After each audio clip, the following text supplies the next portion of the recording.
Yo, what's up gamers? Welcome back to Mataaho. It's been a minute. This video is coming out a little later than I was hoping to get it out, but hopefully the final result is worth the wait. Today we're building for the Tasmanian Devils, so let's just jump right into the speed build.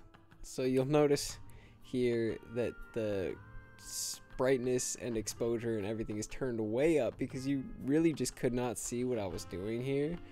I'm making a little cave for the Tasmanian Devils. I'm calling the cave the Devil's Maw. That's what it's gonna be called. And I kind of wanted to like not have this look like a super stereotypical cave with all the stalactites. I wanted it to look more like a lava cave, which is like where lava just like carves through underground. I don't know. I studied geology, but I don't actually know that much about it. Anyways, it's a different kind of cave, and realistically it would not form on the side of a volcano as I am putting here, but it's a video game. I can do what I want. It's a fantasy build basically. There's nothing really realistic about anything I am doing here, as you will see as the video goes on. Things just get a little more and more unrealistic.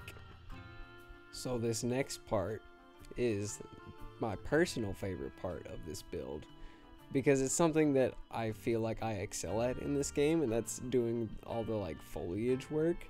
It turned out really well, because like, I don't know, I feel like I'm good at it.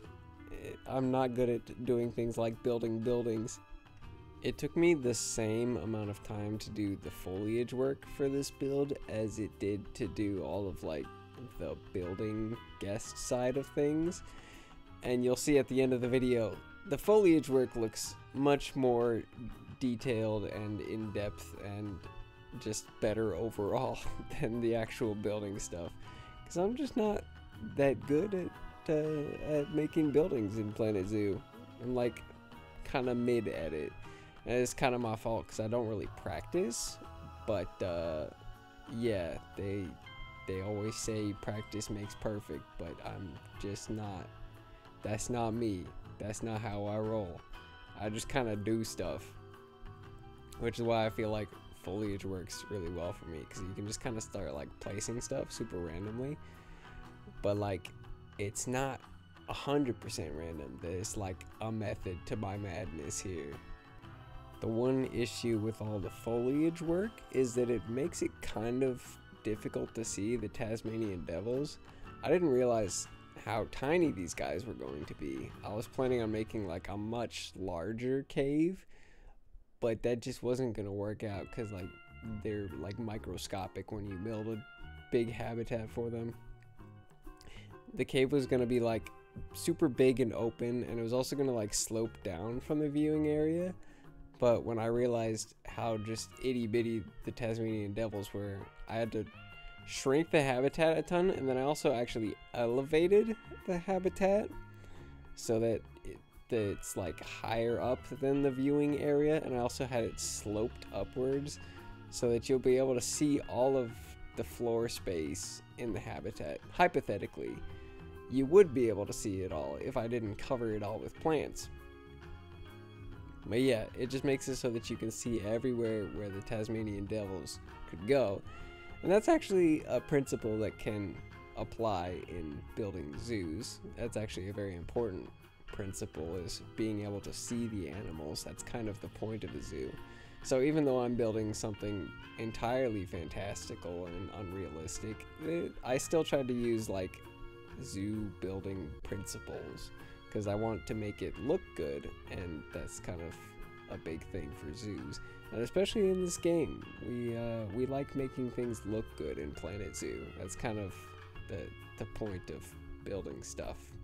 If you're building stuff to not have it look good, what are you doing? I guess I don't know. I don't even know what I'm talking about anymore. I am losing my mind, as you'll see just in a few minutes in this build. I did start losing my mind. you can see here, you can catch a small glimpse of my foliage palette that I had going on.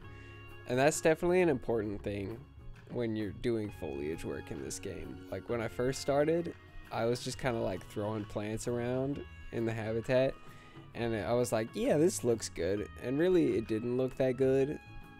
You gotta have all your foliage be like cohesive and make sense. And here I start adding the mushrooms to the habitat, but then the recording cut off because I ran out of hard drive space because I forgot to delete my footage from my previous build, which is something I do sometimes. I forget, and then the recording footage is just like, nah, we can't do this no more. There's no more room. So yeah, I unfortunately lost the footage. Well, I guess I didn't lose it. There never was footage of me placing down all the mushrooms in the habitat. But those are basically for lighting. And I've actually finally found a use for the gigantic mushroom lights that we got in the Twilight Pack. Those, I feel like they could be useful, but they're like so comically large that it's really hard to make them work in, especially in any realistic build. But this is not a realistic build. Here I'm making a little building, and I'm not going to tell you what this building is yet. This building, the purpose of it will be revealed in a later video, probably several videos later. You can go ahead and have a guess in the comments if you have any idea what it could possibly be. Oh, this is the part of the video that drove me insane. So I'm using these rocks, right? These really cool rocks that we got in the Oceania pack. And I'm like, okay, I'm gonna try and like make it seem more curved, because obviously they're just like rectangles and square shapes, so it's all very right angles. So I tried to make it like be a little more curved so it looked a little more natural, and like that was fine. This was fine. The part that gets a little crazy is later on, where I'm like, so I want these rocks to look like lava rocks, so they're gonna have to like glow, because that's what lava does. It produces light. And so I had to figure out a way to make the cracks between the rocks glow. And so I start grabbing these emissive window panel pieces. I don't even know, are these base game items? I have no idea.